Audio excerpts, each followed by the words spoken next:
नमो हरिहंताणं नमो सिद्धाणं नमो आयुर्याणं नमो उवज्रायाण नमो गुरुवे सवसागुणम् सिद्धं शुद्धं पडमिय जिनेन्द्रवदने चन्द्रमकलङ्कम् गुणरयणभूषणोदयम् दीपत्परुवणं बोद्धं नत्वा विनेन्द्रं गतसर्वदोषं सर्वज्ञदेवं हितदर्शकं च श्रीजैन सिद्धान्त प्रवेशिकेयं वीरस्य ते स्वल्पधिया।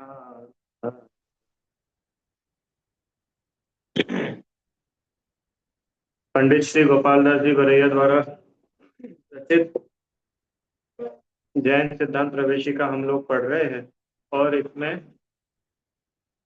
पुद्गल द्रव्य का स्वरूप चल रहा है, जहाँ पुद्गल स्कंद के 23 भेद क्या होते हैं उसको अपन गोमटसार जीवकांड के आधार से पढ़ रहे हैं।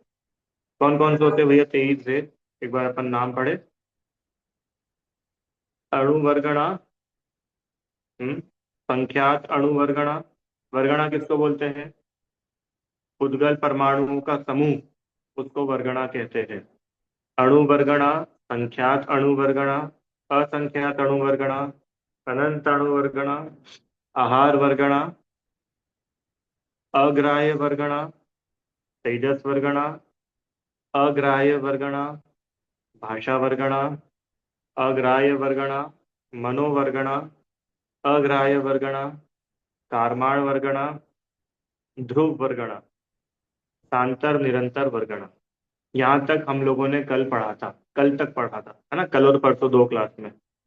आगे आज अपन लोग ये 16वां जो है शून्य वर्गणा यहाँ से शुरू करेंगे। शून्य वर्गणा के बाद प्रत्येक शरीर वर्गणा, ध्रुव शून्य वर्गणा, बादर निगोद वर्गणा, फिर शून्य वर्गणा, सूक्ष्म निगोद वर्गणा, शून्य वर्गणा, और अंत में है महास्कंध वर्गणा। ठीक है, चले। सबको ध्यान है हम लोगों ने कल तक क्या पढ़ा, है ना? चलिए।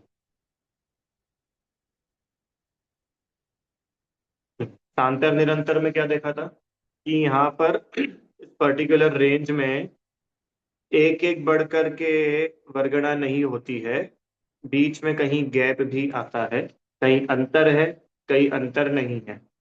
जहां अंतर है वह सांतर अंतर सहित, और जहां अंतर नहीं है, कंटिन्यू चल रही है, वह निरंतर। आगे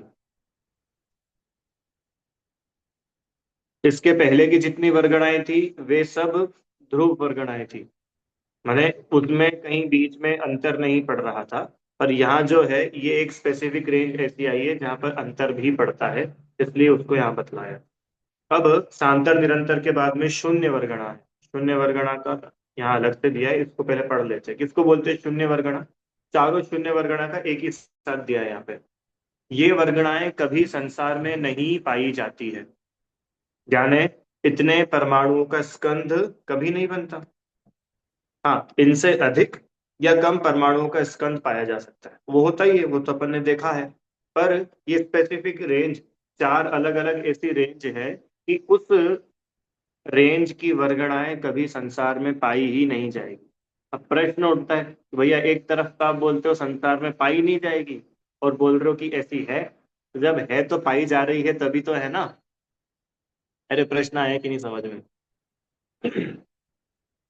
तो बोल रहे हैं कि ऐसा एक रेंज है। क्या रेंज है? कि इतने परमाणु से लेकर इतने परमाणु तक की वर्गणाएं कभी संसार में पाई ही नहीं जाती है। तो पाई ही नहीं जाती है, तो उसको बताने के लिए हम बोल रहे हैं कि दिस इज एम्प्टी, ये शून्य है, ये खाली है। इस रेंज का कोई भी स्कंध आपको नहीं मिलेगा। इतने परमाणुओं का स्कंध कभी नहीं बनता है। स्कंद अगर बनेगा तो इस रेंज से कम परमाणुओं का बनेगा या उस रेंज से अधिक परमाणुओं का बनेगा। ठीक है, तो ऐसी ये चार शून्य वर्गणाएं आती है। एक तो अभी है सांतर निरंतर के ठीक बाद में, 16वें नंबर पे शून्य वर्गण। इस रेंज के स्कंद लोक में नहीं पाए जाते। ठीक है। आइए, अब 17th नंबर पर है प्रत्येक शरीर वर्गणा। क्या है भैया प्रत्येक शरीर वर्गणा? प्रत्येक पता है अपने को प्रत्येक क्या होता है? एक शरीर, एक स्वामी, वो कहलाता है प्रत्येक। याद है भैया? चलो बता देते हैं। जब चार गतियां पड़ी थी, तो चार गति में एक आया था तिर्यंच गति। उस तिर्यंच गति में अलग अलग प्रकार के तिर्यंच, एक इंद्री, दो इंद्री, तीन इंद्री, चार इंद्री, पंचेंद्री। तो जो एक इंद्री तिर्यंच है, उनमें पृथ्वी, जल, अग्नि, वायु और वनस्पति, ये पांच होते हैं। वो जो वनस्पति का एक तिर्यंच है, वो दो प्रकार के, एक साधारण वनस्पति और एक प्रत्येक वनस्पति। साधारण मतलब क्या होता है? साधारण मतलब बिल्कुल कॉमन। क्या कॉमन? कि एक शरीर को बहुत सारे जीव शेयर करेंगे। शरीर तो एक और उसके स्वामी कितने? अनेक। वो तो हुआ साधारण। और प्रत्येक, प्रत्येक मतलब एक शरीर, और उस शरीर के आश्रय से सिर्फ एक ही जीव रहता है, उसको बोलते हैं प्रत्येक। ठीक है। चलो अब यहाँ पढ़ो क्या लिख रहे हैं। प्रत्येक शरीर वर्गणा, एक जीव का शरीर प्रत्येक शरीर कहलाता है। मतलब वो स्पेसिफिक एक शरीर है, उस शरीर में सिर्फ एक ही जीव रहता है, उसको बोलते हैं प्रत्येक शरीर। ठीक है। चलो अब प्रश्न, अपन लोगों का प्रत्येक शरीर है कि नहीं? अपन लोगों का प्रत्येक शरीर है कि नहीं, हाँ कि ना? हाँ। अब किसी को ना तो नहीं बोलना है भैया। नहीं, क्योंकि उत्तर ना है इसलिए पूछ रहा हूं मैं। बोलो। अरे सुनो सुनो, अपना जो शरीर है ना, इस शरीर में और भी जीव रहते कि नहीं रहते? वो बात अलग है कि उन जीवों का अपना अपना शरीर है, बट वो जीव इस शरीर के आश्रय से ही तो रह रहे हैं ना। तो हमको तो वो इंडिविजुअल शरीर जीव चाहिए कि जिसके आश्रय से कोई दूसरा अन्य जीव ना रहता हो, वो कहलाता है प्रत्येक शरीर। अरे अपने शरीर के अंदर निगोदिया जीव है। अपन जो कल बात नहीं कर रहे थे, आलू के अंदर इतने सारे निगोदिया है। आलू तो सिर्फ एक बतलाया। और अपन आगे चल के देखो, दो इंद्री से लेके जितने भी है ना, दो इंद्री, तीन इंद्री, चार इंद्री और पंचेंद्री में भी अधिकांश जितने शरीर है, ये सब निगोदिया जीव सहित है। इसलिए तो अपन दो इंद्री खाते कभी, तीन इंद्री खाते। तीन इंद्री क्यों? कि वहां पर वहां हिंसा है। अरे वो जीव खुद तो है ही जिसकी हिंसा हो रही है, उसके आश्रय से भी बहुत सारे जीव है। देखो, ये जो दो इंद्री है ना, दो इंद्री से मांस वाला शरीर प्रारंभ हो जाता है। दो इंद्री के पहले पहले मतलब जो एक इंद्री है वहां पे मांस नहीं होता, पर दो इंद्री से लेके मांस वाले तो अब जो पांच प्रकार के अभक्ष्य है, उनमें एक आता है त्रसघात और एक आता है बहुघात, है ना? तो वो त्रसघात मतलब कि जिसके सेवन करने से बहुत से त्रस जीवों की हिंसा होती है, तो वो दो, तीन, चार इंद्री, पांच इंद्री जीव, वहां अनेकों जीव बसते। आ रहा है समझ में थोड़ा थोड़ा?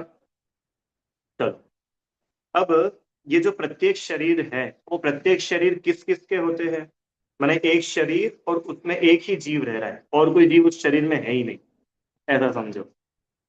इसके आश्रय से बादर निगोदिया जीव नहीं होते। स्पेसिफिकेशन, आठ प्रकार के प्रत्येक शरीर कितने?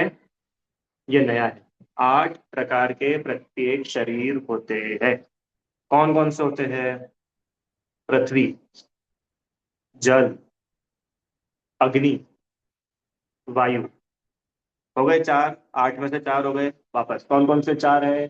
पृथ्वी, जल, अग्नि, वायु। माने जो पृथ्वी का एक जीव है ना, उसका जो शरीर है, वो प्रत्येक शरीर है। माने वहां पे पृथ्वी का एक जीव के शरीर के आश्रय से कोई निगोदिया जीव नहीं रहता है। पानी की एक बूंद है ना, जब भी तो अपन ये एक पानी और इनको यूज कर लेते हैं। क्यों यूज कर लेते हैं? क्योंकि यहाँ पर तो सिर्फ वो जल का एक जो एक जीव है वही एक जीव है। बाकी उसके ऊपर आप जितना बढ़ोगे, दो, तीन, चार, पांच इंद्री, वहां पर तो अनेक अनेक जीव है। इसलिए पानी को और इनको यूज कर लिया जाता है। ठीक है। जल, अग्नि और वायु। पांचवा, केवली भगवान का शरीर। केवली भगवान अरिहंत परमेष्ठी, उनका शरीर, कौन सा शरीर होता है उनके पास में? परम औदारिक शरीर। हमारे पास कौन सा शरीर है? औदारिक शरीर। क्या अंतर है दोनों में? कि जिस समय केवल ज्ञान होता है ना, मतलब थोड़ा सा और समझेपन, जैसे ही वह जीव 12वें गुण स्थान के अंतिम समय में है और 13वां गुण स्थान माने अरिहंत दशा आ रही है, उस समय इस शरीर के आश्रय से जितने भी निगोदिया जीव रह रहे होते हैं वो सब खत्म हो जाते हैं। अब वो जो अरिहंत भगवान की देह है वो कैसी हो गई है? परम औदारिक। परम औदारिक शरीर है मतलब अब वहां पर उस शरीर के आश्रय से एक भी जीव जंतु नहीं रहते, कोई निगोदिया जीव उस शरीर के आश्रय से नहीं रह रहा, है ना। स्फटिक जैसा बिल्कुल निर्मल वह शरीर हो जाता है। तो चार और पांच कौन से हुए? पांच एक बार और जल्दी, स्वाति आंटी जी। पृथ्वी, जल, अग्नि, वायु और केवली भगवान का शरीर, पांच हो गए। छठा, देवों का शरीर। देवों के शरीर के आश्रय से निगोदिया जीव नहीं रहते। वैक्री एक शरीर है ना, उसके आश्रय से निगोदिया जीव नहीं होते। अब इससे आप एक और लगाओ, सातवां क्या होना चाहिए? नारकी। अरे देव और नारकी, जैसे देवों के शरीर के आश्रय से बादर निगोदिया जीव नहीं रहते हैं, ऐसे ही नारकी जीवों के शरीर के आश्रय से भी निगोदिया जीव नहीं रहते। वो नारकी एक जीव है, वो उसका एक अपना शरीर है, और उसके अंदर उसके शरीर के आश्रय से कोई दूसरे जीव। और 8 नंबर पर है आहारक शरीर। आहारक शरीर कौन सा? कल बात कर रहे थे ना, कल्पना आंटी जी, आहारक शरीर। हाँ, ऐसा ये 8 प्रकार के प्रत्येक शरीर होते हैं। शरीर है तो ऑब्वियसली पौद्गलिक है, उद्गल से मिलकर के बना है, वर्गणाओं से मिलकर के बना है। तो जो स्पेसिफिक रेंज की वर्गणाएं जिससे इन शरीरों का निर्माण होता है उनको प्रत्येक शरीर वर्गणा कहते हैं। ठीक है, चलो। क्या होता है भैया ये प्रत्येक शरीर वर्गणा? तो कितनी बड़ी होती है वो अब यहाँ पर अपन समझ रहे हैं। एक प्रत्येक शरीर, प्रत्येक शरीर मतलब इंडिविजुअल वो शरीर मानो, है ना, एक प्रत्येक शरीर, उस शरीर का विश्व सोपचय। विश्व सोपचय क्या होता है? विश्व सोपचय पता है किसी को? कौन बताएगा? चलो, किसी को भी नहीं पता? First time? अच्छा, पहले सुना है कभी विश्व सोपचय शब्द? कभी हमने पहले सुना है क्या? बोलो। हम्म? अच्छा, पता है, क्या बात है, दो लोगों को पता है। चलो पहले इनसे पूछ लेते हैं। बताइए वीरेंद्र अंकल जी। हाँ। हमारी आत्मा के प्रत्येक प्रदेश पर अनंत कारमाण वर्णाएं ऐसी जो कर्म से कन्वर्ट होने के लिए तैयार हैं, उनका हाँ। समूह को विश्वरूपचय कहते हैं। हाँ, विश्व सोपचय। विश्व सोपचय मतलब होता है कैंडिडेट। कैंडिडेट तो समझते हो आप? उम्मीदवार। अभी आपने चैट में लिखा। अच्छा चलो, आप भी बताओ कौन है। आपका वीडियो ऑफ है? चलो कोई नहीं। विश्व सोपचय मतलब होता है कैंडिडेट, उम्मीदवार। जैसे एक तो है ये प्रत्येक शरीर, है ना, और इस प्रत्येक शरीर रूप होने के लिए और कौन कौन कैंडिडेट्स है उसको बोलते हैं विश्व सोपचय। कल्पना आंटी जी, आया समझ में? जैसे आगे देखो लिखा है कारमाण शरीर, और कारमाण शरीर का विश्व सोपचय मतलब कारमाण शरीर तो वो जो कारमाण वर्गणाएं कारमाण शरीर रूप में परिणमित हो चुकी है, और विश्व सोपचय वो कि जो कैंडिडेट्स जो तैयार है, बस उनको निमित्त मिलेगा और वो कारमाण शरीर रूप हो जाएंगे, तो उसको बोलते हैं विश्व सोपचय। वो कहाँ होता है? वो इसी के साथ में, इसी के आजू बाजू बिल्कुल, ऐसा समझो, समझने के लिए ऑरा होता है ना, ऑरा, ऐसे ऑरा टाइप में वो विश्व सोपचय साथ में चलता है, साथ में ही लगा रहता है।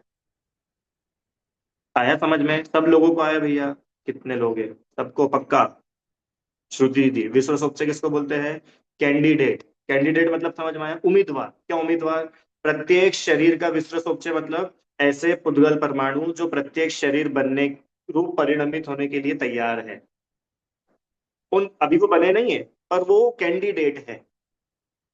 अरे चुनाव में खड़े नहीं होते, तो वो चुनाव में जो खड़ा हुआ है वो क्या है, वो विधायक बन गया क्या, वो एमएलए बन गया क्या? कि नहीं, अभी एमएलए बना नहीं है, पर एमएलए बनने का कैंडिडेट है। चलो एक प्रश्न पूछते हैं आपसे, ये वरगड़ा और विसृसोपचय, इन दोनों में कुछ डिफरेंस है क्या? रूपाली आंटी। वरगड़ा, वरगड़ा मतलब उद्गल परमाणुओं का ग्रुप, ग्रुप ऑफ उद्गल परमाणु, दैट इज वरगड़ा। और विसृसोपचय, इन दोनों में कुछ डिफरेंस है क्या? है? नहीं है? लिख करके बताऊं, ये लिखा है ना सामने, ये देखो ये लिखा है विसृसोपचय, ये लिखा है शरीर का विसृसोपचय, मिल गया? ये विसृसोपचय ऐसा लिखा होता है। देखो दोनों में डिफरेंस बताते हैं आपको, मनोरमा आंटी जी। एक तो है अणु, परमाणु, सिंगल उद्गल परमाणु। एक से जहां दो हुए वो कहलाया स्कंद या वरगड़ा, ठीक है? अबे विस्तृत तो स्कंद वरगड़ा है तो सब जगह है, पर नहीं, समूह भी बन गया ना, समूह का नाम ही तो वरगड़ा है, समूह का नाम ही वरगड़ा है। पर विस्तृत सोपचे क्या है कि उन वरगणाओं में से जो कैंडिडेट है बनने के लिए, क्या बनने के लिए? प्रत्येक शरीर बनने के लिए, तो वो प्रत्येक शरीर का विस्तृत सोपचे। आया समझ में? जैसे, अच्छा मुझे बताओ, विसृसोपचय ज्यादा होंगे या वरगणाएं ज्यादा होंगी? विसृसोपचय कम होंगे, वरगणा ज्यादा होगी। और प्रत्येक शरीर विसृसोपचय से भी कम होगा, होगा ना ऑब्वियसली, क्योंकि भी कैंडिडेट्स बहुत सारे हैं। ये समझो विधायक बनना है, तो विधायक बनने के लिए कैंडिडेट्स कितने सारे हैं? बहुत सारे कैंडिडेट्स हैं। कैंडिडेट मतलब समझे, जो चुनाव में खड़े हुए हैं वो है कैंडिडेट। एक बीजेपी का हो सकता है, एक कांग्रेस का हो सकता है, एक आम आदमी पार्टी का हो सकता है, और बाकी निर्दलीय भी हो सकते हैं। दे ऑल आर कैंडिडेट्स काय के लिए? विधायक बनने के लिए, है ना? पर विधायक कितने होंगे? कि विधायक तो एक ही होगा। ऐसे ही वो कार्यमान शरीर, प्रत्येक शरीर का विस्तृत रूप से मतलब वो उद्गल परमाणु जो उम्मीदवार है, काय के उम्मीदवार है? प्रत्येक शरीर रूप परिणमित होने के लिए, वो हुआ प्रत्येक शरीर का विस्तृतोपचय। कहा, जैसे आप उनने बताया था ना, वीरेंद्र अंकल जी ने, क्या कि जैसे कारमान शरीर का विस्तृतोपचय मतलब हमारे जो आत्म प्रदेश है, आत्मा है, उस आत्मा के साथ ही ये कारमान शरीर का विस्तृतोपचय होता है। विस्तृतोपचय होता है मतलब ऐसे पुद्गल परमाणु जो कर्म रूप परिणमित होने के लिए रेडी है ना, उनको बोलेंगे कारमान शरीर का विस्तृतोपचय। जो प्रत्येक शरीर रूप परिणमित होने के लिए रेडी है, वो इस शरीर का विसर्जोपच है। जो तेजस शरीर रूप परिणमित होने के लिए रेडी है, वो तेजस शरीर का विसर्जोपच है। ठीक है? हर परमाणु हर रूप में नहीं हो जाता है, उसमें उस रूप होने की योग्यता होनी चाहिए। वो बतला रहे हैं कि उसका नाम विसर्जोपच है, उम्मीदवार, कैंडिडेट। अब सुनो, ये जो प्रत्येक शरीर वर्गना है, अब प्रत्येक शरीर कितने थे? 8 थे। पृथ्वी, जल, अग्नि, वायु, अरिहंत भगवान का शरीर, देव, नारकी और आहारक शरीर, है ना? इन आठों में, ये आठों की जो शरीर का निर्माण है वो प्रत्येक शरीर वर्गणाओं से होता है। ये प्रत्येक शरीर वर्गणा है क्या? प्रत्येक शरीर वर्गणा इन 6 का ग्रुप है। इन 6 का ग्रुप है। एक तो वो प्रत्येक शरीर, जो पानी की एक बूंद अपने को दिख रही है, राइट? दैट इज प्रत्येक शरीर। उस शरीर का विस्तृतोपचय प्लस कारमान शरीर, कारमान शरीर का विस्तृतोपचय प्लस तेजस शरीर, तेजस शरीर का विसर्जोपचय, इनको सबको मिलाओ तब जाकर के प्रत्येक शरीर वर्गणा बनती है। प्रत्येक शरीर वर्गणा ज्यादा होती है कि कम होती होगी? पढ़ के समझ में आ रहा है कि भैया उसमें इतनी सारी चीजों का एडिशन किया है तो वो तो बहुत बड़े नंबर में हो जाएगी, राइट? अभी अपन देख के आए ना वो ध्रुव शून्य वर्गणा, सॉरी, ध्रुव वर्गणा। तो ध्रुव वर्गणा के बाद से इतने बड़े बड़े स्कंद बन रहे हैं जो हम अपनी इन आंखों से देख पा रहे हैं। तो ये पानी अपने को दिखता है, ये पेड़ अपने को दिखता है। पेड़ क्या है? पेड़ क्या है? ये इतना बड़ा स्कंद है, इन सबसे मिलकर के बना हुआ है। इसका जघन्य वही कि जो इसके पहले शून्य वर्गणा थी, उस शून्य वर्गणा के परमाणुओं में +1 कर दो, जो आएगा वो प्रत्येक शरीर वर्गणा का जघन्य होगा। और इसका उत्कृष्ट कितना है कि जो इसका जघन्य है उसमें मल्टीप्लाई बाय पल्य बटे असंख्यात, है ना, मतलब असंख्यात का मल्टीप्लीकेशन होगा कुल मिला के। आगे चलो, ये तो हुई प्रत्येक शरीर की कहानी।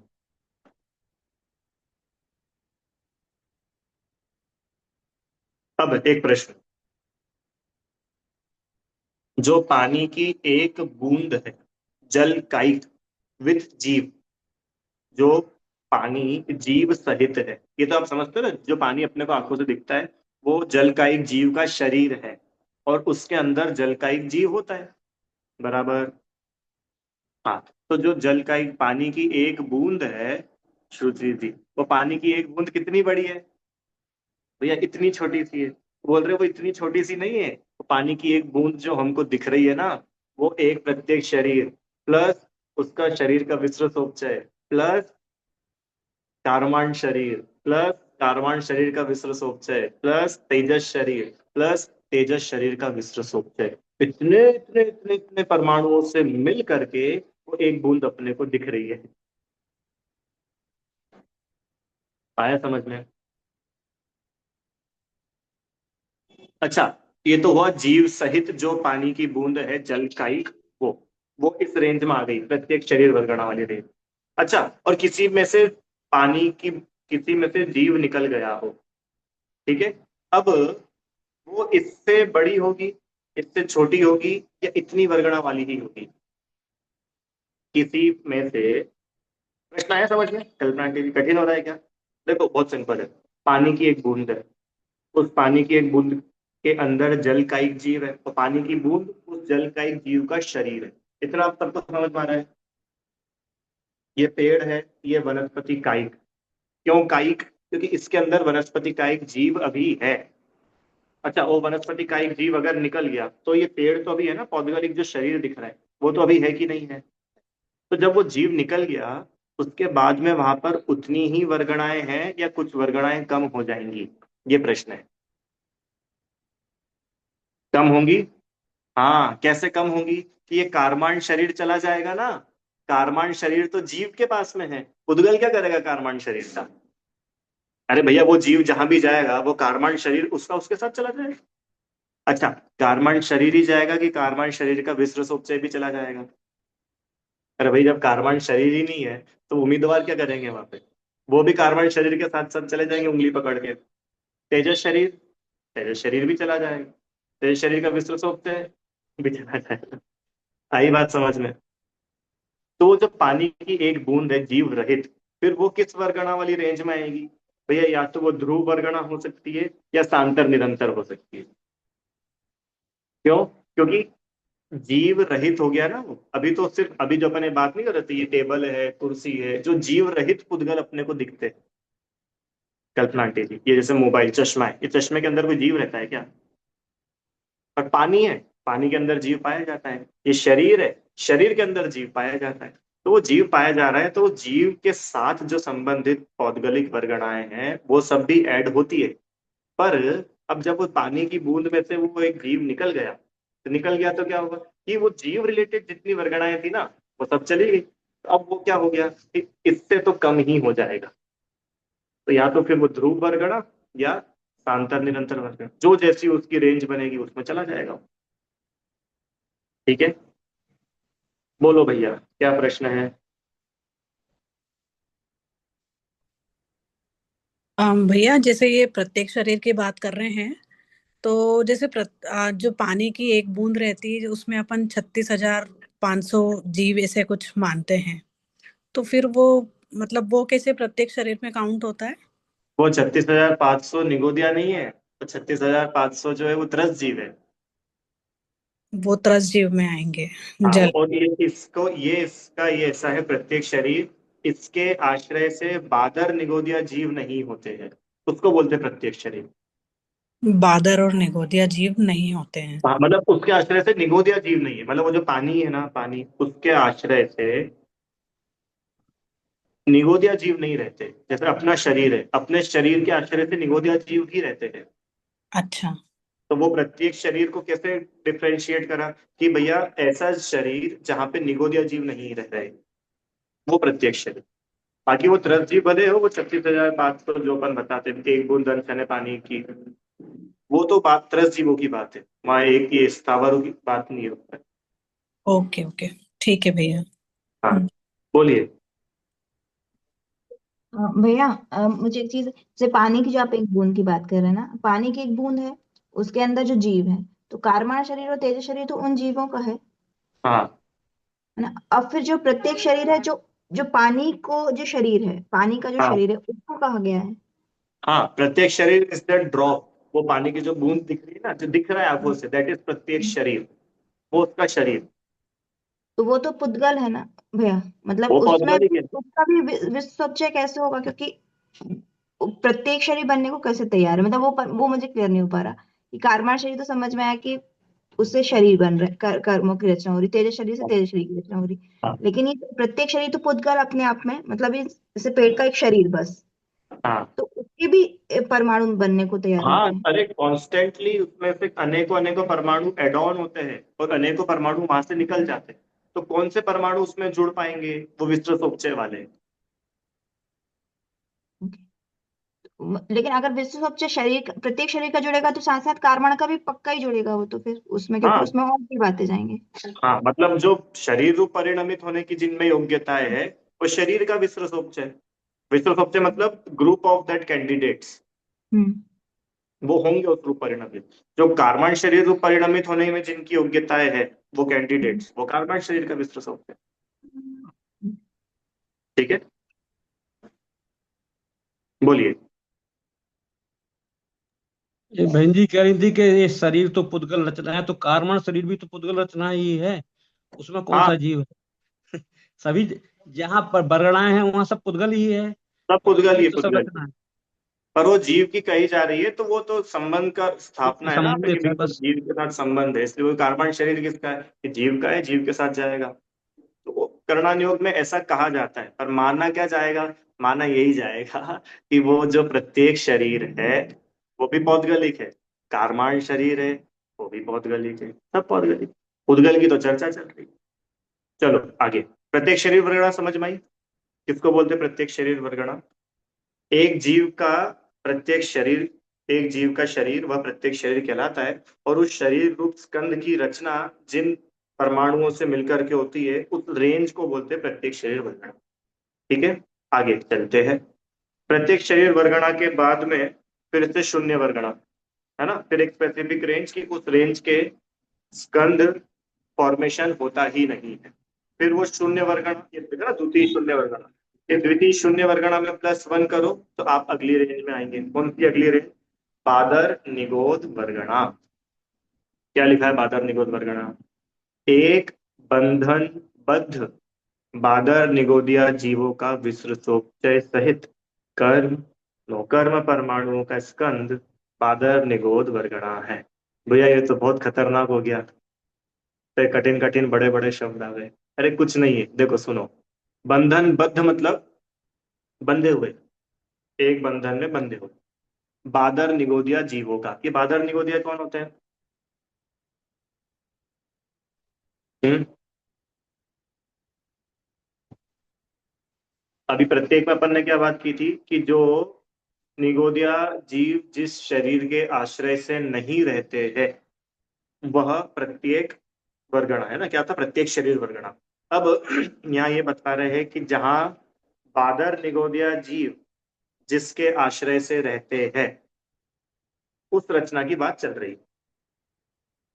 बादर निगोदिया जीव जिस आश्रय से रहते हैं, वो तो कौन कौन आ जाएगा उसमें? दो इंद्री, तीन इंद्री, चार इंद्री, पांच इंद्री जीव, ये तो आएंगे ही आएंगे। साधारण वनस्पति भी आ जाएंगी, क्योंकि देखो अभी पहले जो अपन ने बात की थी, वहां पे वनस्पति कहाँ आया था? आया था उसमें पृथ्वी का एक आया था, जल आया था, अग्नि आया था, वायु आया था, वनस्पति नहीं आया था। तो वनस्पति कहाँ पर लेंगे? तो बोले वनस्पति यहाँ पे आएगी। साधारण वनस्पति, साधारण वनस्पति किसको बोलते हैं? साधारण वनस्पति, एक शरीर के अनेक स्वामी, है ना। चलो, इसका जघन्य कि वही जो उसके पहले वाली शून्य वर्गणा थी उसमें +1 वह जघन्य, और इसका उत्कृष्ट कि इसका जो जघन्य है मल्टीप्लाइड बाय श्रेणी बटे असंख्या। श्रेणी बड़ी होती है, पल्य छोटा होता है। आगे चलो, अब ये जो लिखा है ना, बादर निगोदिया जीवों का विस्तृत सोपचय सहित कर्म नौकर्म परमाणुओं का स्कंद, इसका मतलब क्या है? इसका मतलब जैसे अपन ने पहले वो 6 ऐड किए थे, कौन कौन से 6 ऐड किए थे? प्रत्येक शरीर का विस्तृत सोपचय, कार्मांड शरीर, कार्मांड शरीर का विस्तृत सोपचय, तेजस शरीर और तेजस शरीर का विस्तृत। ऐसे ही यहाँ पर क्या आएगा? बादर शरीर, उस बादर शरीर का विस्तृत सोपचय, कार्मांड शरीर उसका विस्तृत सोपचय, तेजस शरीर उसका विश्व सोचें। इन छयों का जो एडिशन है ये है बादर निगोद वर्गणा। इन सबका पूंज रूप माने इन सबका जो कलेक्टिव जो स्कंध बना है दैट इज बादर निगोद वर्गणा। ठीक है।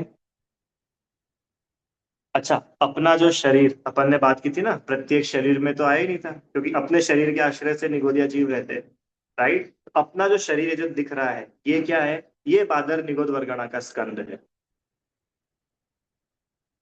ठीक है। हमारा जो शरीर वह बादर निगोद वर्गणा का स्कंद है, माने शरीर तो है जो है उसके अंदर बादर निगोदिया जीव भी पाए जाते हैं और उनसे मिलकर के पूरी इतनी बड़ी ये रचना है। इसलिए तो कहते हैं, क्या कहते हैं कि मरण के बाद शीघ्र ही संस्कार कर देना चाहिए। क्यों भाई? जीव तो निकल गया ना, पड़े रहने तो क्या दिक्कत है? वो डेड बॉडी है ना, पड़ी रहने दो। कि नहीं, उसमें प्रति समय अनंत जीवों की उत्पत्ति होती रहती है। ऑलरेडी उसमें अनंत जीव है ही, इस शरीर के आश्रय से अनंत जीव पहले ही रह रहे हैं। और आप समझोगे कि यहाँ पे जो इस जीव का एक स्वामी है आत्मा, वो चला गया तो वो जीवों का खात्मा खात्मा होगा कि नहीं होगा? ऑलरेडी नहीं हो रहा है। प्रति समय अनंत अनंत जीवों की उत्पत्ति यहाँ होती रहती है ना। इसके लिए आयु पूरी होने के शीघ्रता से, तत्काल, विद इन मिनट्स क्या होना चाहिए? इस देह का संस्कार कर देना चाहिए, जला देना चाहिए। क्यों? क्योंकि जितनी देरी होती है उतने मल्टीपल टाइम्स वो जीवों की संख्या बढ़ती जाती है, वो सब मरेंगे फिर। ठीक है। अब एक प्रश्न उठ करके आता है कि हम तो प्रत्येक शरीर नाम कर्म वाले हैं और जो निगोदिया जीव है वो साधारण शरीर नाम कर्म वाले जीव है, तो भैया आपने हमको निगोदिया बना दिया। अभी अपनी बात चली थी ना, वो बादर निगोद क्या था ये? बादर निगोद वर्गणा। ये बादर निगोद वर्गणा अपना शरीर की रचना इस रूप में है, तो अपन निगोदिया हो गए क्या? नहीं भैया, हम तो प्रत्येक शरीर वाले हैं। पर भाई प्रत्येक शरीर उसको कहते हैं कि जिसके आश्रय से निगोदिया जीव नहीं रहता है। और बादर निगोद वर्गणा किसको बोलते हैं? जय श्री आंटी जी। ये हमारा प्रत्येक शरीर प्लस बादर निगोदिया जीव, दैट इज बादर निगोद वर्गणा। क्योंकि अरे हमारे शरीर में, हाँ, अरिहंत भगवान की बात करोगे तो वो प्रत्येक शरीर कहलाएगी क्योंकि वहां पे से सब निगोदिया जीव खत्म हो चुके हैं, वहां कोई निगोदिया नहीं है। पर ये जो वर्तमान में जो अपना शरीर है ना, यहाँ पर तो खूब निगोदिया जीव पाए जाते हैं। इसके आश्रय से अनंत तो जीव रह रहे हैं। वो बात अलग है कि उन जीव के सबके अपने अपने कर्मोदय सेपरेट है, उनके अपने अपने शरीर भी सेपरेट है, फिर भी वो इस शरीर के आश्रय से रहते हैं ना। इसके लिए हमें ये जो ये रचना है ये बादर निगोदिया, क्या है शब्द भूल जाता हूँ, वर्गणा, बादर निगोद वर्गणा है। हम बादर निगोदिया नहीं है, ये शरीर बादर निगोद वर्गणा है। तो भाई फिर निगोद का नाम क्यों ऐड करा इसमें? क्योंकि यहाँ पर बादर निगोदिया जीव बहुत मात्रा में पाए जाते हैं। अरे हम जो है हम तो एक सिंगल है, और वो बादर निगोदिया तो बहुलता से पाए जा रहे हैं ना, इसके लिए बादर निगोदिया वर्गणा कहते हैं। अब आंटी जी बात आ रही है समझ में? ठीक है, चलो। तो भैया वो जो सूक्ष्म निगोदिया जीव है वो भी तो रहता है ना, कि सुनो, सूक्ष्म निगोदिया जीव को किसी आश्रय की जरूरत ही नहीं है। वो तो यहाँ वहां इधर उधर आगे पीछे ऊपर नीचे सब जगह है। जैसे बोलते हैं ना, वो निगोदिया जीवों से यह लोक ठसा ठस भरा हुआ है। कौन से निगोदिया जीव? ये सूक्ष्म निगोदिया जीव, ये हर जगह है पूरे लोक में। एक ऐसा प्रदेश नहीं है जहाँ ये सूक्ष्म निगोदिया जीव ना रहते हो। ठीक है। अब यही सूक्ष्म निगोदिया वाली वर्गणा पे बनाते हैं। चलो, ये बादर निगोद वर्गणा के बाद में फिर से एक शून्य वर्गणा, और उस शून्य तीसरी वाली शून्य वर्गणा, हाँ, और उस तीसरी शून्य वर्गणा के बाद अब ये सूक्ष्म निगोद वर्गणा 21 नंबर पे अपन आ गए हैं। टोटल कितनी है? 23 21 पे अपन आ गए। सूक्ष्म निगोद वर्गणा, एक बंधनबद्ध सूक्ष्म निगोदिया जीवों का विस्तृत उपचय सहित कर्म नौकर्म परमाणुओं का स्कंध व सूक्ष्म निगोद वर्गणा है। वही बात है सेम, बस ऊपर वाले में ये बात थी बादर शरीर प्लस उसका विसर्जोपचय। अब यहाँ पर चेंज हो गया, यहाँ पर सूक्ष्म निगोदिया का शरीर प्लस उसका विसर्जोपचय, और वही सूक्ष्म निगोदिया जीव के शरीर से संबंधित कारमांड शरीर का विसर्जोपचय प्लस तेजस शरीर और उस तेजस शरीर का विसर्जोपचय। इन सबका जो पुंज रूप स्कंद है, दैट इज सूक्ष्म निगोद वर्गणा। यह लोक में कहीं भी पाई जा सकती है। इसको आधार की आवश्यकता है कि नहीं है? जिनको आधार की जरूरत थी ऐसे बादर निगोदिया, उनकी ऊपर बात हो गई है। अब गजब की बात यह है कि अच्छा, सूक्ष्म निगोदिया जीव बड़ा होता है कि बादर निगोदिया जीव बड़ा होता है? बादर बड़ा होगा ना भाई, सूक्ष्म मतलब तो होता है छोटा, बादर मतलब होता है बड़ा, तो ये समझ में आ जाना चाहिए कि सूक्ष्म निगोदिया जीव छोटा होता है, बादर निगोदिया बड़ा होता है। तो फिर उस हिसाब से सूक्ष्म निगोद वर्गणा का नंबर पहले आना चाहिए था और बादर निगोद वर्गणा का नंबर बाद में आना चाहिए था। अरे भैया, जो बड़ी रचना है वो बड़ी रचना बाद में आएगी ना, और जो छोटी रचना है वो पहले आनी चाहिए। तो इस हिसाब से क्या होना चाहिए था कि बादर निगोद वर्गणा से पहले सूक्ष्म निगोद वर्गणा आनी चाहिए, माने वो जो रेंज बन रही है। प्रश्न आया समझ में? हीना आंटी जी, क्वेश्चन क्या है? क्वेश्चन ये है कि जो सूक्ष्म निगोद वर्गणा है उसमें भी नंबर ऑफ उद्गल परमाणु है, उन परमाणुओं से मिलकर के वो स्पेसिफिक रेंज बनी है। बादर निगोद वर्गणा वो भी कुछ स्पेसिफिक रेंज के उद्गल परमाणुओं से बनी है। और ये ऐसा बोल रहे हैं कि बादर निगोद वर्गणा में कम उद्गल परमाणु होते हैं, उसके बाद में उससे ज्यादा परमाणु होते हैं सूक्ष्म निगोद वर्गणा में। तो ये हमको कुछ जमा नहीं होना, ऐसा चाहिए कि सूक्ष्म निगोद वर्गणा में कम परमाणु होना चाहिए और बादर निगोद वर्गणा में ज्यादा परमाणु होना चाहिए, क्योंकि सूक्ष्म छोटा होता है, बादर बड़ा होता है। ये प्रश्न आया है, क्या करें इस प्रश्न को? बोलो,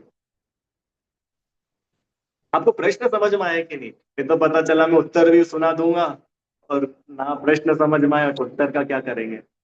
प्रश्न आया समझ में? श्रुति दीदी, क्या क्वेश्चन है? क्वेश्चन ये है कि सूक्ष्म, अरे चलो छोटा बड़ा, सूक्ष्म मतलब छोटा, ये समझ में आता है, तो बादर मतलब बड़ा। अब बादर निगोद वर्गणा का नंबर सूक्ष्म निगोद वर्गणा के पहले आया कि बाद में आया? पहले आया। पहले आया, इसका मतलब कि उसमें नंबर ऑफ उद्गल परमाणु कम है, उसकी रेंज खत्म हुई, उसके बाद +1 से तो वो शून्य, और वो शून्य की भी जहाँ खत्म हुई उसमें +1 किया, तब जाकर के तो सूक्ष्म वर्गणा की, सूक्ष्म निगोद वर्गणा की रेंज शुरू हुई। ऐसा कैसे, जबकि सूक्ष्म निगोद वर्गणा में तो कम उद्गल परमाणु होना चाहिए क्योंकि वो सूक्ष्म है। तो कह रहे हैं कि सुनो, इसमें बादर से भी अधिक वर्गणाएं हैं। क्यों? क्योंकि इसमें जीव ज्यादा है। आई बात समझ में? जीव ज्यादा है। अरे, शरीर का आकार छोटा बड़ा हो दैट डजेंट मैटर, जीव ज्यादा है। आपने प्रश्न किया था ना कल ही, आपने जो बोला था भैया वो सूक्ष्म और बादर का डिफरेंस बनता है, ऐसे ही ये सूक्ष्म निगोदिया जीव ज्यादा होते हैं। तो जब सूक्ष्म निगोदिया जीव ज्यादा है तो कार्माइड शरीर भी तो ज्यादा होंगे। हर एक जीव का अपना अपना कार्माइड शरीर। अच्छा, और कार्माइड शरीर का अपना अपना, बोलो, वित्र सोच है, और उस जीव का अपना अपना तेजस शरीर, और उन तेजस शरीरों का अपना अपना वित्र सोच है।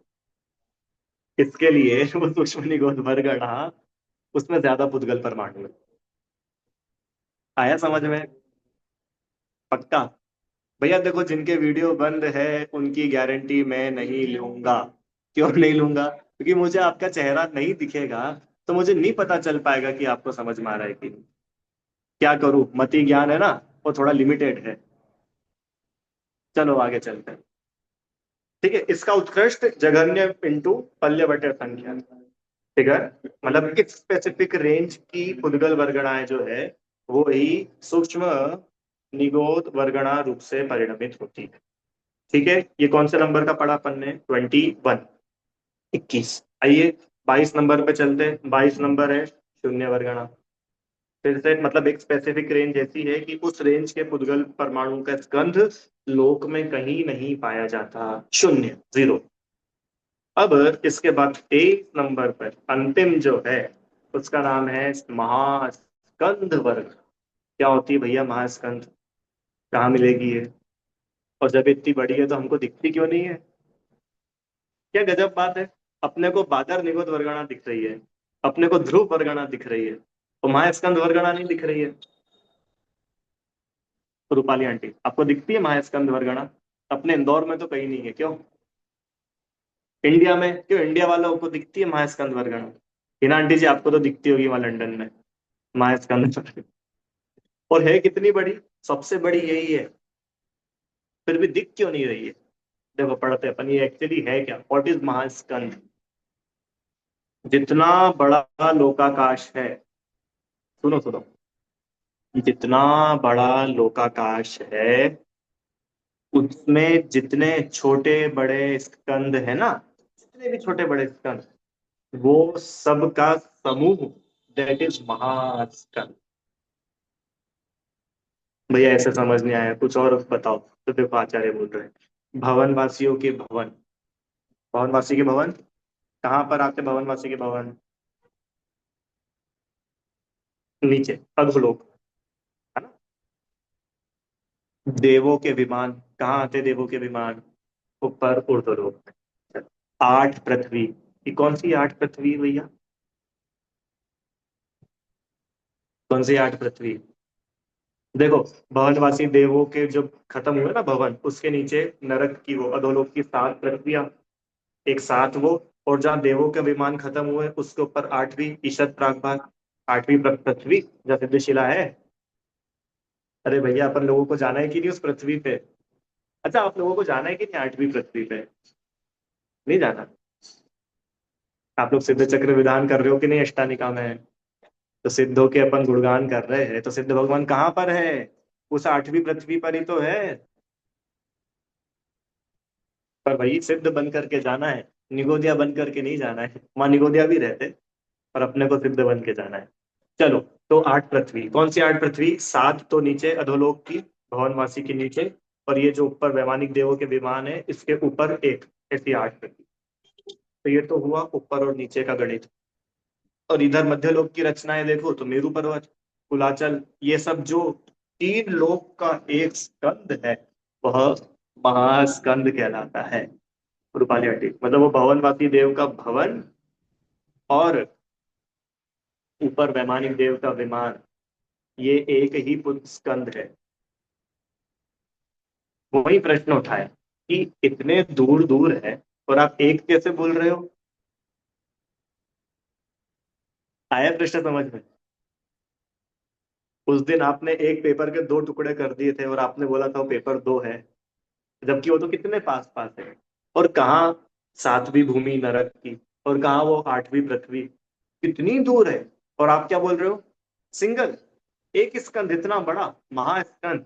कि हाँ, महास्कंद उसको ही बोलते हैं। सर्व त्रिलोक का एक स्कंद वह महास्कंद कहलाता है। कल्पना आंटी, तो फिर ये गैप क्यों आ रही है बीच में? अगर वो एक है तो एक ही रहना चाहिए ना, एक ही है। हाँ, इतना जरूर है कि जहाँ बीच में गैप है वो गैप नहीं है, वो भी आपस में कनेक्टेड है, पर सूक्ष्म परमाणुओं से कनेक्टेड, सूक्ष्म परमाणुओं से कनेक्टेड है। इसके लिए वो गैप हमें दिखती है, पर एक्चुअल में वो पूरा एक ही स्कंद है। कहीं परमाणु सूक्ष्म है, कहीं परमाणु स्थूल है। ठीक है। उत्कृष्ट, अभी अभी इसकी जघन्य, इसकी रेंज कहाँ से शुरू होगी? उत्कृष्ट चतुर्थ शून्य वर्गणा, जो चौथी वाली जिसके पहले शून्य वर्गणा थी, उसमें +1 अणु, तो इसका जघन्य। और इसका उत्कृष्ट कितना है? जघन्य प्लस इसका जघन्य बटे पल्य बटा संख्या, ये इसका उत्कृष्ट है। प्रश्न, ये महास्कंद पूरे लोक में एट अ टाइम कितने पाए जाते होंगे? क्या लगता है आपको? महास्कंद पूरे लोक में एट अ टाइम कितने होते होंगे? एक ही तो होगा। अरे जब मेरू पर्वत ही एक है तो एक मेरू पर्वत किस किस के पास जाएगा? वो महास्कंद पूरे लोक में एट अ टाइम एक ही होता है। तो फिर प्रश्न उठा कि जब ये एक ही होता है तो इसमें जघन्य और उत्कृष्ट ये भेद होना ही नहीं चाहिए थे। जैसे अपन ने अणु वर्गणा में देखा था ना, सबसे पहले नंबर वाली, वो एक ही अणु वर्गणा है, अब उसमें क्या जघन्य और क्या उत्कृष्ट, क्या रेंज बनाएंगे उसमें?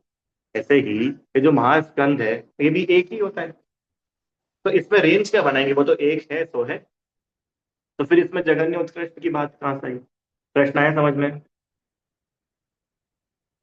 हाँ देखो सुनो, ये इसका उत्तर सुनो।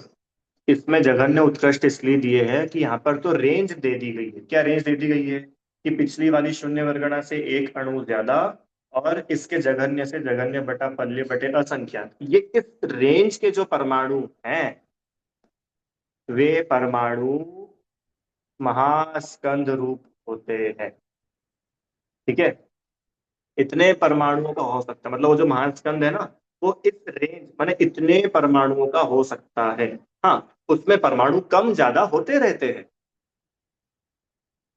जो परमाणु हैं वो परमाणु उसमें से कुछ कम हो गए, कुछ ज्यादा हो गए, कुछ कम हो गए, कुछ ज्यादा हो गए, पर कम ज्यादा होने पर भी वो उस रेंज में मेंटेन्ड रहेंगे, उत्कृष्ट जघन्य और उत्कृष्ट के अंदर अंदर। ठीक है, अब एक और प्रश्न कि भैया जब ये महास्कंद आ ही गया तो बाकी वर्गणाओं को तो काम ही खत्म हो गया। क्यों? अपन भी तो उस महास्कंद के एक हिस्से हो गए कि नहीं हो गए? महास्कंद और हम एक ही अलग अलग है। अरे सब लोग बोलो भाई जल्दी। स्वाति आंटी। अपन और ये महास्कंद एक है कि अलग अलग है? एक है। अच्छा एक है इतना कौन कौन बोल रहा है? जल्दी बताओ भैया। महास्कंद और हम एक ही है, ऐसा किसका कहना है? ठीक है, कुछ लोगों का है। और महास्कंद और हम अलग अलग है, ऐसा किसका कहना है?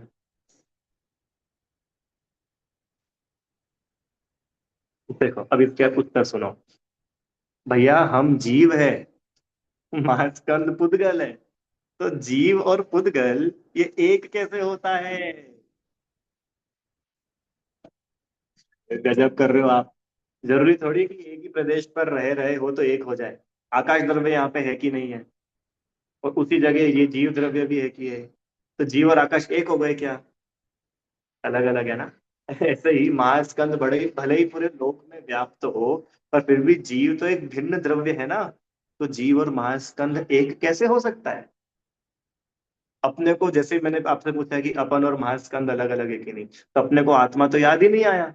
अपने को कौन याद आया? अपन मतलब ये शरीर। अरे भाई अपन आत्मा है, अपन शरीर नहीं है। ठीक है, चलो। सभी प्रकार की वर्गणाएं अलग अलग सत्ता वाली है, ये तो सिर्फ सब महास्कंद में आ गई हो ऐसा नहीं है, क्योंकि हमने रेंज बताई है ना कि भाई इस स्पेसिफिक रेंज के परमाणु अगर उसमें है तो वो ये वाली वर्गणा है, इस स्पेसिफिक रेंज के परमाणु उसमें है तो ये वाली वर्गणा है। आइए आपको बात समझ में। तो हमारा आत्मा तो छोड़ो, हमारा शरीर भी महास्कंद नहीं है। क्यों? क्योंकि वो उस रेंज में तो आए।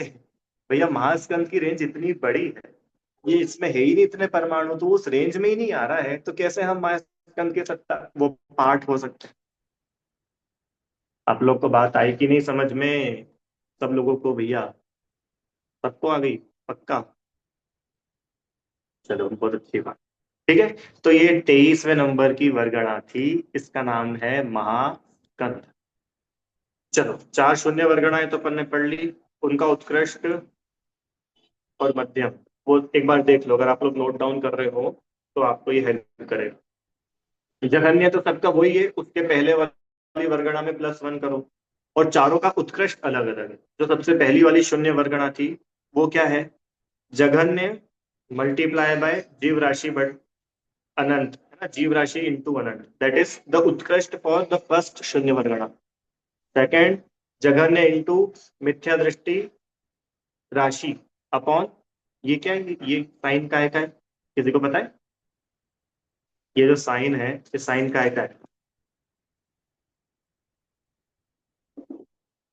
इज इक्वल टू, नहीं वो ए बना है ना, ए, एक तो ए उल्टा ए बना हुआ है, ये साइन का है, किसी को पता है क्या भैया? किसको पता है? ये कर्णान योग में ऐसे बहुत सारे सिंबल्स यूज किए आचार्य ने। ठीक है, देखो बताते हैं आपको, कहाँ है? शून्य, हाँ ये रहा ध्रुव शून्य, 18 है ना, दूसरा नंबर की शून्य वर्ग। ये है असंख्यात लोक, ये काय का डिनोशन है, असंख्यात लोक।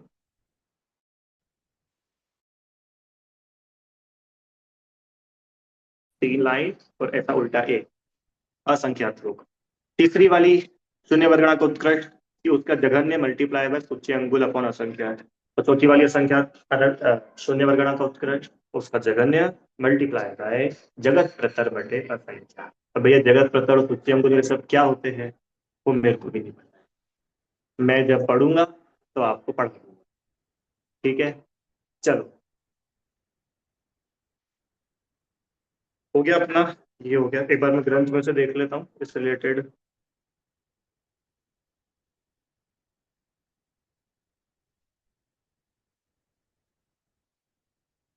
ठीक है, बस इतना ही अपने को देखना है।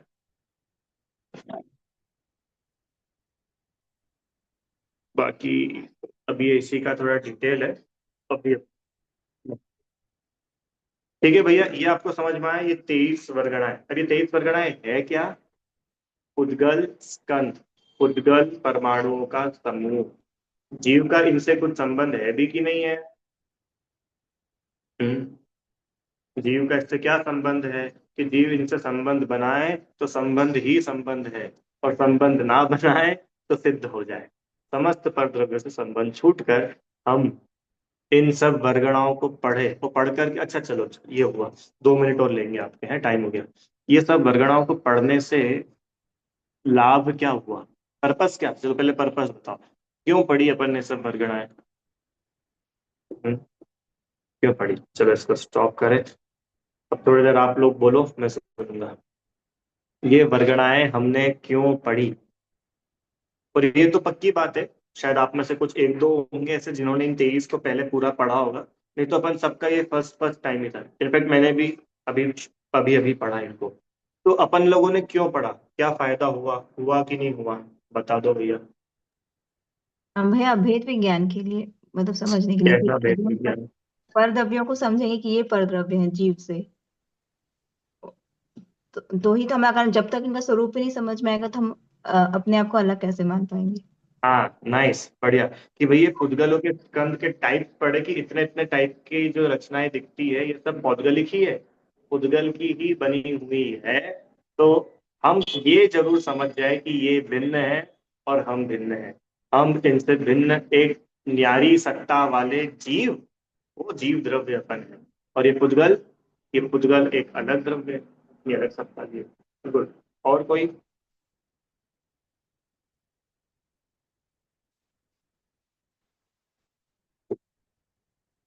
हाँ बोलो। हाँ भैया, एक मतलब बोलना चाहिए कि एक फायदा ये होगा कि जो हम जो छोटी छोटी चीजों में भरमा जाते हैं ना, कि मतलब किसी ने हमें यदि उसकी किसी चीज की विशेषता बताई, तो हम जैसे भरमा जाते हैं कि हमें उसकी मतलब क्या बोलना चाहिए, उसकी इम्पोर्टेंस आने लगती है या वो महानता आने लगती है। तो जब हम इन चीजों को जानेंगे तो हमें जिनेंद्र मतलब जिनेंद्र भगवान द्वारा जो बताई गई उसकी विशेषता समझ में आएगी, और उसकी मतलब प्रतीति होगी कि ये सब चीजें ऑलरेडी जिनेंद्र भगवान के ज्ञान में झलक चुकी है और उनकी स्टिल कोई इंपॉर्टेंस नहीं है, जिन चीजों को हाँ हम बढ़िया, इतना बड़ा और विशेष मान रहे हैं मतलब। ठीक है, अच्छी बात। आए समझ में कि भाई जिन चीजों को हम इतने इंपॉर्टेंस दे रहे हैं वो चीजें इतनी इंपॉर्टेंस देने जैसी नहीं है। क्यों नहीं। नहीं है? क्योंकि वो पौद्गलिक है। और ये कैसे पता चला? तो जिनदेव के ज्ञान में चल गया, और इतना स्पष्ट, एक सर्वज्ञ भगवान के अलावा कौन दूसरा बतला सकता है? कोई भी नहीं कर सकते। पर सर्वज्ञता की महिमा आती है कि अहो सर्वज्ञता, अहो कैवल्य ज्ञान, अहो वो आत्मा जिस आत्मा के आश्रय से वह कैवल्य प्रकट हो, वो ज्ञान कितना बढ़िया। बताइए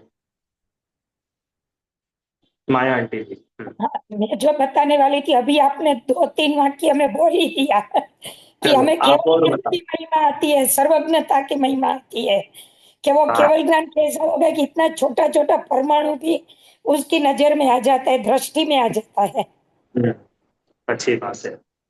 और एक आपने एक बार बताया था ना कि हम भ्रमते हैं। भाई ये जगत मतलब अन्य जीवों को भगवान मान मान करके हम उनके पास में जाते हैं, अपनी श्रद्धा को बेच देते हैं। वहां पता चलेगा कि भाई जिनको हम भगवान मानते हैं उनमें ज्ञान ही नहीं है भगवान जितना।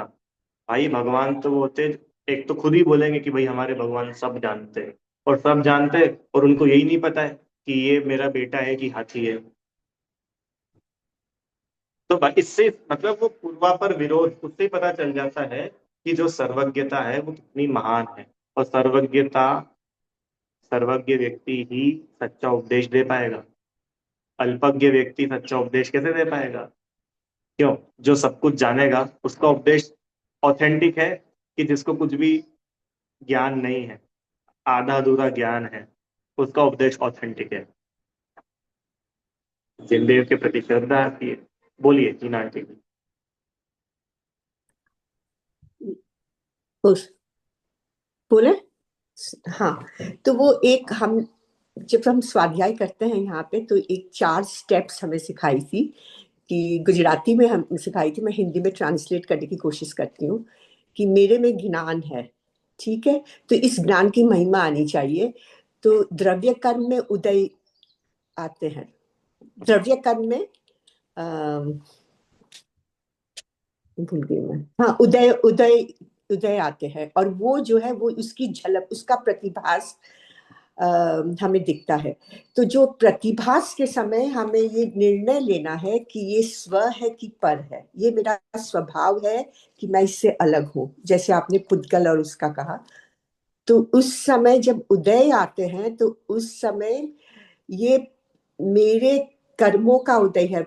क्या कहते, जो पिछले कितने भी जन्मों के कर्मों का जो उदय आया है, इस प्रकार का सोचकर मैं ये नहीं हूं, उसके साथ जुड़ान नहीं करनी है कि ये मेरा स्वभाव नहीं है, यह मैं नहीं हूं। लेकिन उस प्रतिभास को अगर मैं क्रोधमय मान लूं, किसी ने मुझे कि मैं क्रोधमय हूं, मैं क्रोधमय नहीं हूं, मैं इससे अलग हूं, मेरा स्वभाव चैतन्य स्वभाव है। वो जो सारी जो भी जितने सारे हाँ एडजेक्टिव्स हम यूज ठीक करते हैं है। ना, सॉरी अभी बोलने में बढ़िया। मुझे थोड़ी नर्वस होती नहीं हूँ। कोई नहीं, अच्छा बताया कि भैया तो कोई उससे बात वो हमारी वो जो साइकिल है ना, वो जन्म मरण की साइकिल जो है, अभाव करना हो तो ये बहुत जरूरी है। तो ज्ञान की महिमा, मैं ज्ञान हूँ, बेसिकली मैं नहीं। ज्ञायक हूँ, मैं जैसे ज्ञान हूँ हमको बस। उद्गलों के इतने भेद पढ़ने के बाद में ये उसका इम्पोर्टेंस समझ में आना चाहिए कि ये सब कुछ पौद्गलिक है, उद्गल है। ये मैं नहीं हूं, ये मेरा नहीं है। ये बहुत बिल्कुल बेसिक बात है। हाँ, हम सिर्फ इसके लिए पढ़ ले कि चलो अभी तक हमको 23 वर्गणाएं नहीं पता थी, अब 23 पता चल गई, कहीं पेपर भरने को आए तो हम भर लेंगे और हमको प्राइज मिल जाएगा। तो भैया उस पर्पज से नहीं पढ़ना। हमारा ज्ञान पहले तो हम नहीं जानते थे, अब जानने लग गए, इससे कोई लाभ नहीं है। अभी अगले भाव में फिर भूल जाओगे तब। अरे अगले भाव तो छोड़ो, इसी भाव में तो जैसे उम्र बढ़ेगी ना सब भूल जाओगे। तो लाभ ऐसा हो जो लंबा हो। अभी एक आपने लिख करके भेजा, निर्भरता आती है। क्या निर्भरता आती है? कि इन सब का परिणमन देख करके निर्भरता आनी चाहिए। कैसे निर्भरता आनी चाहिए? कि ये शरीर का परिणमन, ये सब का परिणमन, ये मेरे अधीन नहीं है। क्यों मेरे अधीन नहीं है? उद्गल का परिणमन है। हमने देखा भी इतनी वर्गणा है, और इतने वर्गणा इतने अनंत अनंत परमाणुओं से मिलकर के बन रही है, तो कितना स्वतंत्र परिणमन चल रहा है। मैंने ये जो चेयर है, इस चेयर का परिणमन एकदम स्वतंत्र है। ये जो दीवार है, इस दीवार का परिणमन एकदम स्वतंत्र है। दीवार तो छोड़ो, इस दीवार में जो अनंत परमाणु है ना, एक एक परमाणु का परिणमन टोटल इंडिपेंडेंट। समझ में आए? तो ये जो, अब जब इंडिपेंडेंस समझ में आएगी, दो द्रव्यों की भिन्नता भाषित होगी, तो फिर वो निर्भरता आएगी। क्या निर्भरता आएगी? कि भाई अपने माथे इनके परिणमन की जिम्मेदारी नहीं है। इनका परिणमन की जिम्मेदारी किसके ऊपर है? उनके ऊपर है। ठीक है, बढ़िया। चलो इतना ही रखते हैं अभी। अब नेक्स्ट क्लास में हम लोग, आपको एक बार दिखा देता हूँ मैं, चलो क्या पढ़ेंगे तो एक शॉर्ट आपको बता के क्लास पूरी करते हैं। ये जैन सिद्धांत, स्कंद के कितने भेद है, ये अपना प्रश्न भी चला। अब यहाँ पर पंडित जी नहीं, आहार वर्गणा आदि कुछ कुछ कुछ कुछ प्रश्न दिए हैं, उनको अपन नेक्स्ट क्लास में कवर करेंगे, है ना। पाशा वर्गणा, मनोवर्गणा, कार्माण वर्गणा, कार्माण शरीर, ये सब कुछ उन्होंने 30वें नंबर के प्रश्न तक दिया है। उसकी चर्चा अपन अगले क्लास में करेंगे। ठीक है, अभी जिनवाणी स्तुति। हे जिनवाणी भारती, तो ही जपू दिन रैन, जो तेरी शरणा गए तो पावे सुख। जावाणी के ज्ञान से तुझे लोका दो, तो वाणी मस्तक नमो सदा दे तुम।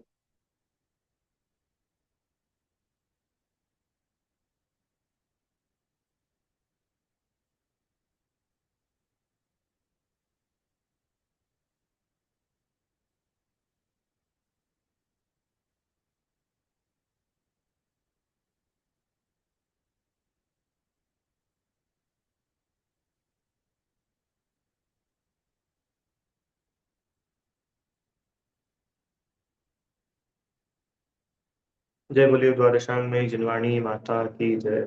महान जैन धर्म। जय जिनेन्द्र।